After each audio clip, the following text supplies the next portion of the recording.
Good evening, welcome to Going to Ground. Good to be with you again. Thank you if you looked at yesterday's posting with my song Fastest in the Slow Lane, written whilst I was having swimming lessons in Crystal Palace Pool about 15 years ago. It being an Olympic pool of 50 metres length, there was plenty of time to compose songs, because it took me a long time to swim the length of that pool, and it seemed to go on forever. But it was another soggy experience I wanted to tell you about, much more recent. I thought that I must relate, having shown you the Winterbourne near here at Avebury, where we've filmed several of these pieces. I revisited on Friday, and I can verify, friends, that it is now waist deep. The backstory to this is that I took a confirmation service today. Confirmation, if for those of you not in the Church of England, is a service usually for young people, teenagers, very often, who are making for themselves as young adults the promises made for them at baptism. So it's a kind of a form of Christian commitment. And I was wanting to, because of the kind of baptismal overtones, I was wanting to talk about something watery and give them an impression of what an adventurous thing the life of faith is meant to be. And so I thought it would be an idea to try wild swimming in the Winterbourne.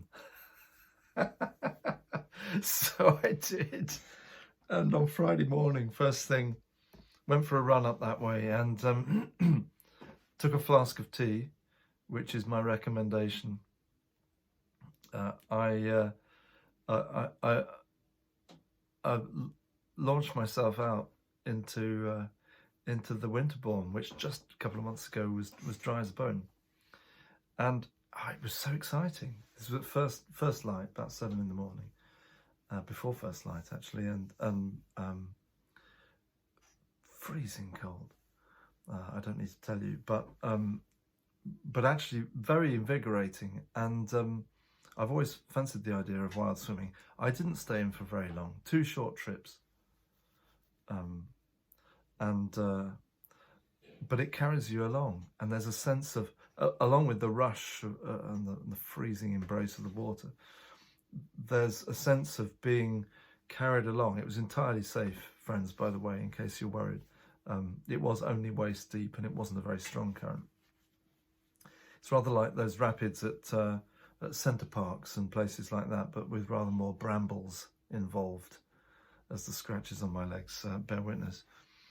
But it was great fun, and I was carried along by it. And today the church thinks about the Virgin Mary, who as a teenager just said yes to what God had in store when the angel visited her in the Nativity story. She said, "Okay, let it be." And I was wanting to give an impression of that adventurous faith with which you might just launch yourself out and be carried along on the current of this remarkable life. So that's what I wanted to let you know about, and I'll film from the Winterbourne soon, but I can't promise to take my camera in. That would be something. I might borrow my son's GoPro, and you can actually see, it's a waterproof camera. I guess we could actually film from there. I won't promise anything, but we'll revisit there soon. God bless you, friends. I know it's not an easy day. I know that the news yesterday is miserable for many of you, but light and peace be with you as you go to ground.